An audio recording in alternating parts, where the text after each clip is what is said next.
These children are autistic. They are a mystery to most of us, and our world seems a mystery to them. It's not a new problem, but new attempts are being made to solve it. Kathy, come here. Kathy Dale. The 46 children that we serve at one time at the Francis Haddon Morgan Children's Center would be a very small percentage of the total number of autistic persons in the state. It's estimated that there are 4 to 5 autistic persons per 10,000 in the population. So that would mean that we have well over 1,500 autistic persons in the state of Washington. So as you can see, we're serving quite a small percentage of the total population of autistic persons. It occurs all over the world. With there being 1,500, you think that they would be readily obvious. The children that we serve are amongst the most severely disabled, and so they would be the most readily observable. There would be more mild forms of autism, though, that would not be as observable as those that we're working with at the center. But many of these, most children are living at home, are being served in the public schools, or maybe in working in sheltered workshops or the like. They would be in the generally the mainstream of the community. Dr. Marvin Bruno, director of the Francis Haddon Morgan Children's Center in Bremerton, Washington, talked about autistic behavior. First being communication. Most autistic persons have an extreme amount of difficulty in communicating to other people and making their own thoughts and feelings known to other people. And in addition, it's extremely difficult for them to understand other people, their thoughts and their feelings. So there's quite an extreme problem of communication. In fact, it's estimated that approximately half of autistic persons are mute and unable to engage in meaningful talk. The second cluster of factors involved is that of socialization. Most of these children are self-isolated. They don't develop and form meaningful kinds of contacts and relationships with other people. They're the children that are sometimes referred to as having the glass wall between themselves and other people. That's a boy. That's a boy. Yeah. No, listen here. That's a boy. Good boy. Good boy. Lucille, what are you trying to do with Jesse? Keep the twiddling to a minimum at this point. Get eye contact with him. Yeah. And keep this hand from in front of his face, which is one of his favorite twiddling devices. Keeping him sitting calmly and nicely, and he's doing very well today. Yeah. I noticed you clapped his hands together and then asked him to do it. Yes. Is that generally how you go about? We have to shape a great deal whenever we're showing a kind of behavior, to shape the hands so that the child will know what's expected of him. And then to keep the twiddler down as a reinforcer after he's performed the task that's been requested. I think, however, though, in all fairness, that must be said that we have reason to believe these children are much more aware of what's going on around them than generally it's Then they allow you to find out. Yes, surely, because, for example, if someone who's meaningful in their environment is no longer there, this may well result in tantrum behavior. The third set of symptoms involve behavior disorders. These children may engage in activities which to us are seemingly meaningless, but to them they're quite important. For example, the child may sit and rock for extended periods of time, or may engage in finger flicking for extended periods of time, or they may become extremely attached to pieces of string or to a bottle cap or some other kind of object. It's a very typical behavior, and it's one of Jesse's favorite activities, but we don't care too much that he twiddles as long as he will perform the tasks as they're requested. If he's on task when it's required, then he may have his twiddler in his instruction time. Okay. What are some of the other specific behavior patterns of autistic children? A lack of eye contact. I think here where Jesse is more involved in his twiddlers and his own hand, and it's necessary then to get him interested in another person so that he will give the eye contact. Jesse? Jesse? Good boy. That's good eye contact. Some of the different kinds of perceptive behavior that we see are twiddling with paper items, paper cups, balls, rocks, sifting dirt through the hands, sifting pieces of a puzzle through the hands constantly. And that behavior will take the child's attention for hours at a time. You must intrude into his behavior and shape him to give it up. Up. There goes one foot. Rick, come here. Come on. Come on. Oh, we got a couple little ones here. Cat, come here. Rick, come here. Yeah, we can use them to bridge the gap here. Rick, come here. No, the ring around the road is not to bridge the gap. The ring around the road is this way. Hold on. Come here. Now except for Jesse. Hold hands. Jesse? Hey, Jesse, let's... Well, the whole point of this was to get the kids holding hands and stuff. For one of the main emphases in socialization or in interaction is for people to be able to touch one another and stuff like that, where these kids most of the times will refuse. Ricky and Kathy, we were trying to get them, all the kids holding hands, okay, for socialization, primary response to socialization. Many of our kids, they don't like holding hands, or they're oblivious when they are holding hands, and we think a great part of the work we do here, we do in kids feeling one another and feeling with us, because we think that's important. Well, after getting over the shock, the visiting nurse, she would come out and try to show me different ways to start training Paul to toilet training him, because that was my worst problem. Trying to get him to go to the toilet. Right. So she would show me different methods, and we tried them all. And did they work? And I was tired, and it wasn't working. And the family, they would come and get Paul and take him home on weekends, give me a break. Did you have to be pretty much constantly? I was constantly watching. You had to. He's hyperactive. And what does that mean for somebody? It means he's on the move all the time. All the time. That's what it means to me. When did Paul come here? I think it was in 1973. How did you find out? I mean, had he been in other programs? Yes, or? Paul went to the Northwest Center for the Retarded.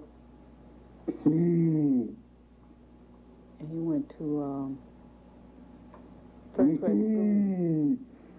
At first grade school, he would go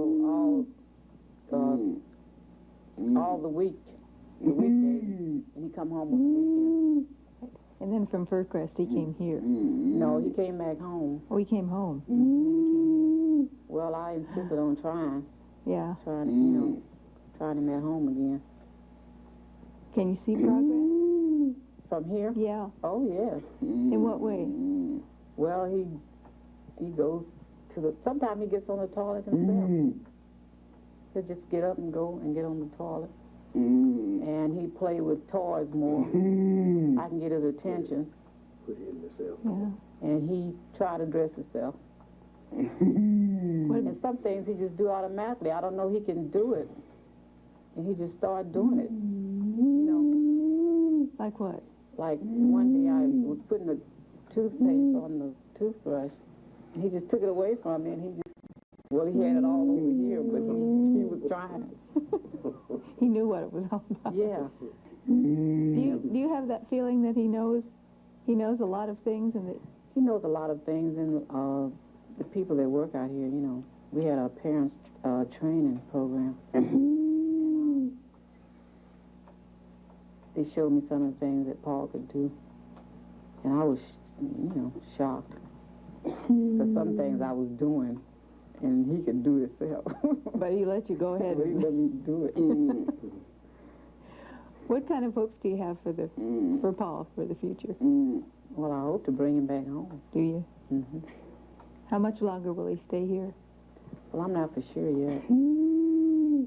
But he has progressed a whole lot. It makes it easier for me when he, you know, when I bring him home. He still thinks he can get away with a lot of things. Is that just because? He's at home. Yeah, it's because you're his mother. You ready to go? You ready to go home? Wait a minute. He understands you. Come on, yes, sit down. Come on, Paul. All right, Judy, come in here a little bit. Sure. You say hi to Kathy? Judy? Say hi to Kathy. Touch her. That's good. Good girl. Got everybody's attention here. We can probably do a little better than that. I don't know. This is Jennifer. That's Jennifer. Rick, come here. Rick. Turn around, please. Rick, turn around. Rick, turn around. Turn around. Good, man. All right. Okay. Object chair. This is just a tinker toy. And I think what we could try here is give it to one child, have them look at it, and try to have them make contact with the child sitting next to them and pass the toy to them, all right? Okay. You want to try something like that? That's not practical. Jesse, sit up. Kathy, are you eating something? Kathy? Don't eat. All right. Don't eat that. Rick? Look. All right, look at it. Take it and look at it. Here. All right. I want you to turn around. All right, I want you to give it to Kathy. Come here, Jennifer. Jennifer, come here. Jennifer's good mind on it. Okay, Kathy? Kathy, see this toy? Give it to Jody. Kathy? Jody? This way. This is Kathy. Jody. That's Kathy? Yeah, Kathy, pass the toy. Give the toy. Give the toy. That's a good girl. Jody? Look at it, Jody. Look. Look, Jody. That's a good girl. Put your hand. Don't twiddle. Jody, give it. 10 years ago, or 10 and a half years ago, when Jesse was born, autism was not really something that was a household word, you know, and I kept asking my pediatrician what was wrong with him, and he kept trying to give me tranquilizers, you know. You new mothers, you're nervous, you know, it just over and over again, pat, pat.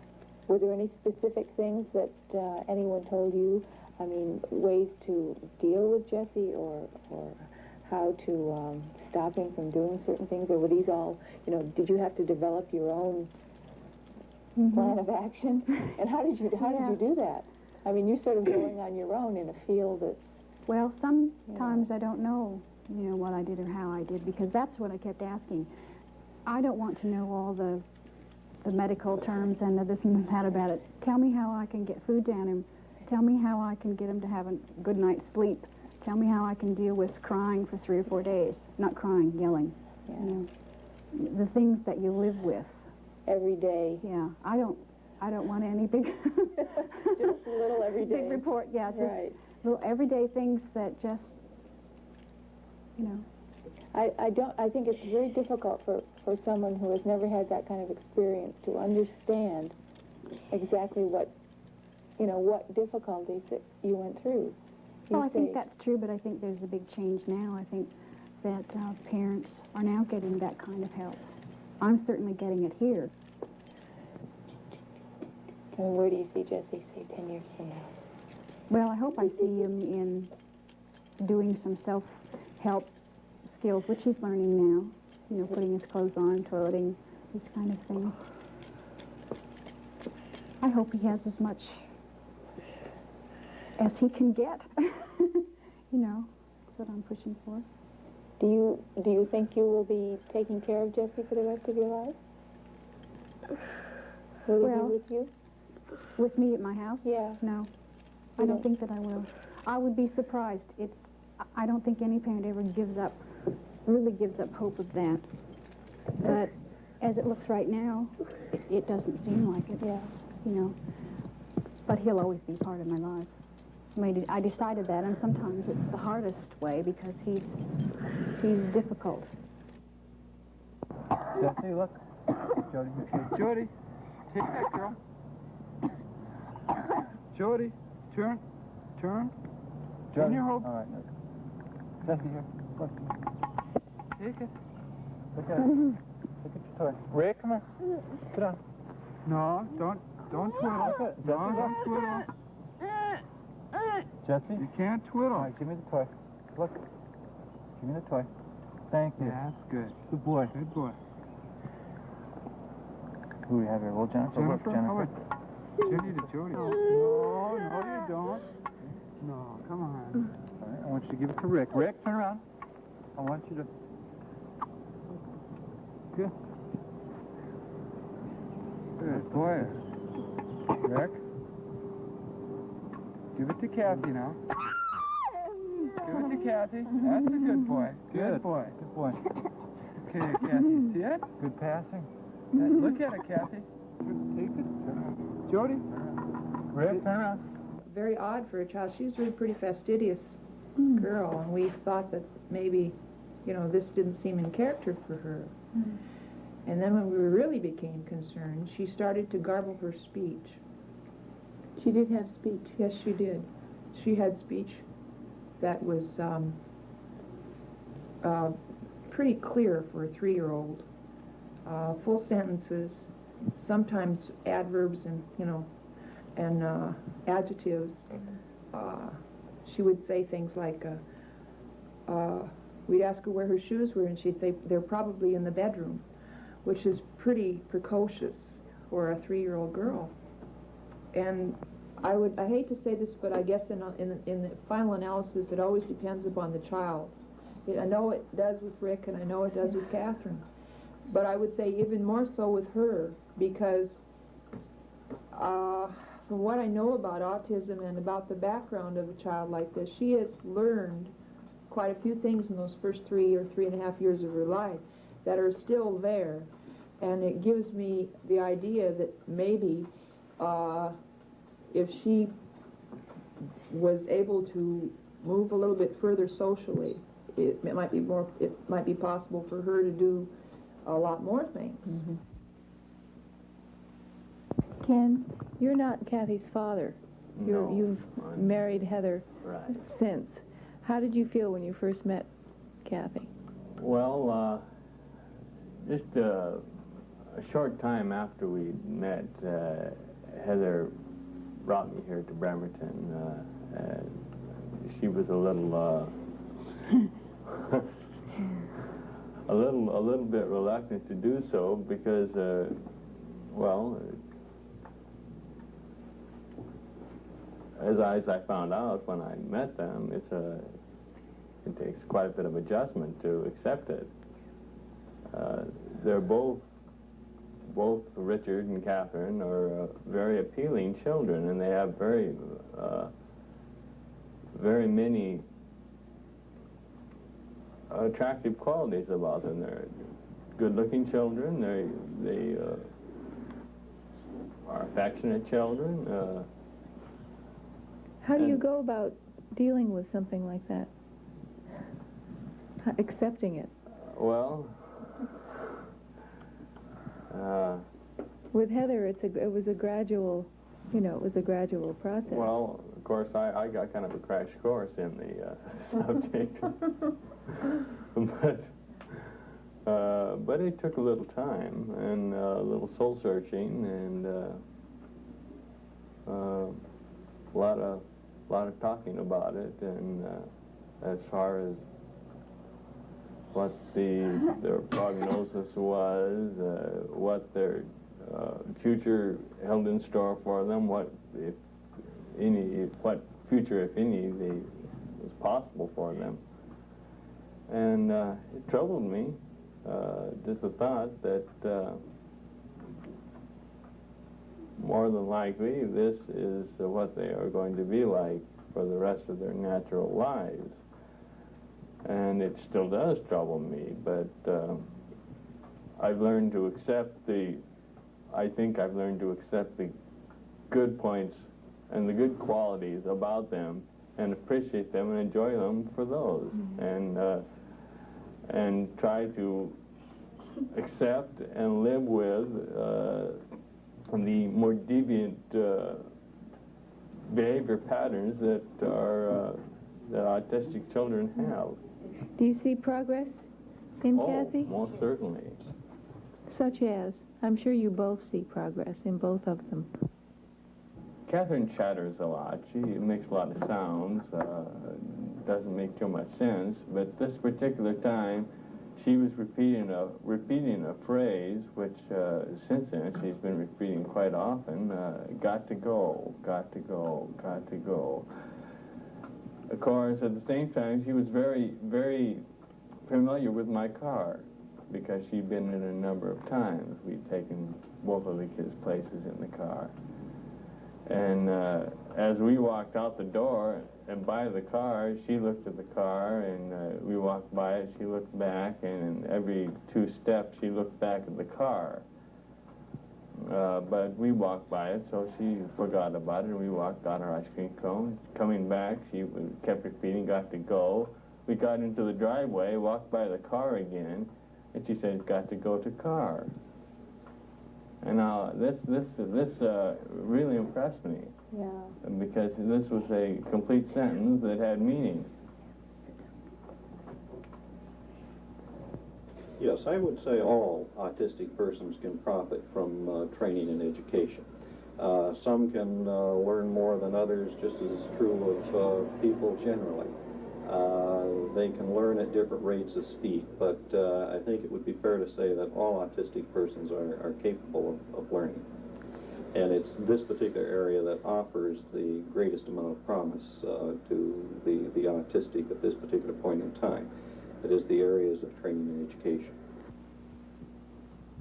Linda, you're the training officer for the staff, mainly in behavior modification. Now, what does that mean?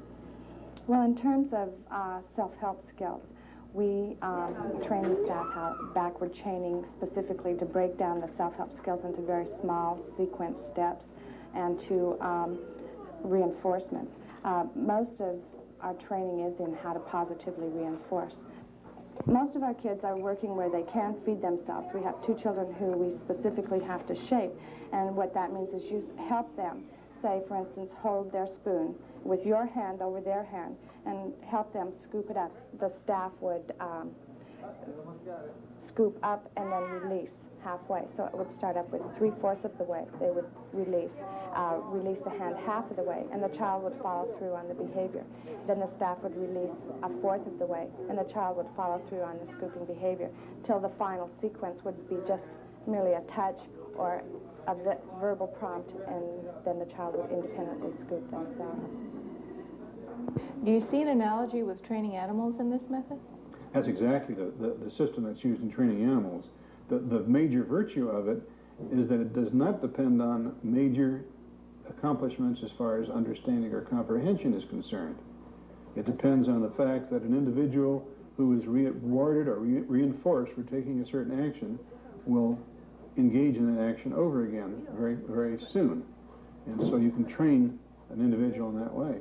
What's interesting about training autistic children as opposed to training animals is that when you train an animal, he can learn only those tricks that you've trained him and nothing more. The interesting thing about using operant conditioning and this type of training on autistic children is that frequently they turn out, once they learn how to learn, they begin to learn much faster at a faster and faster rate.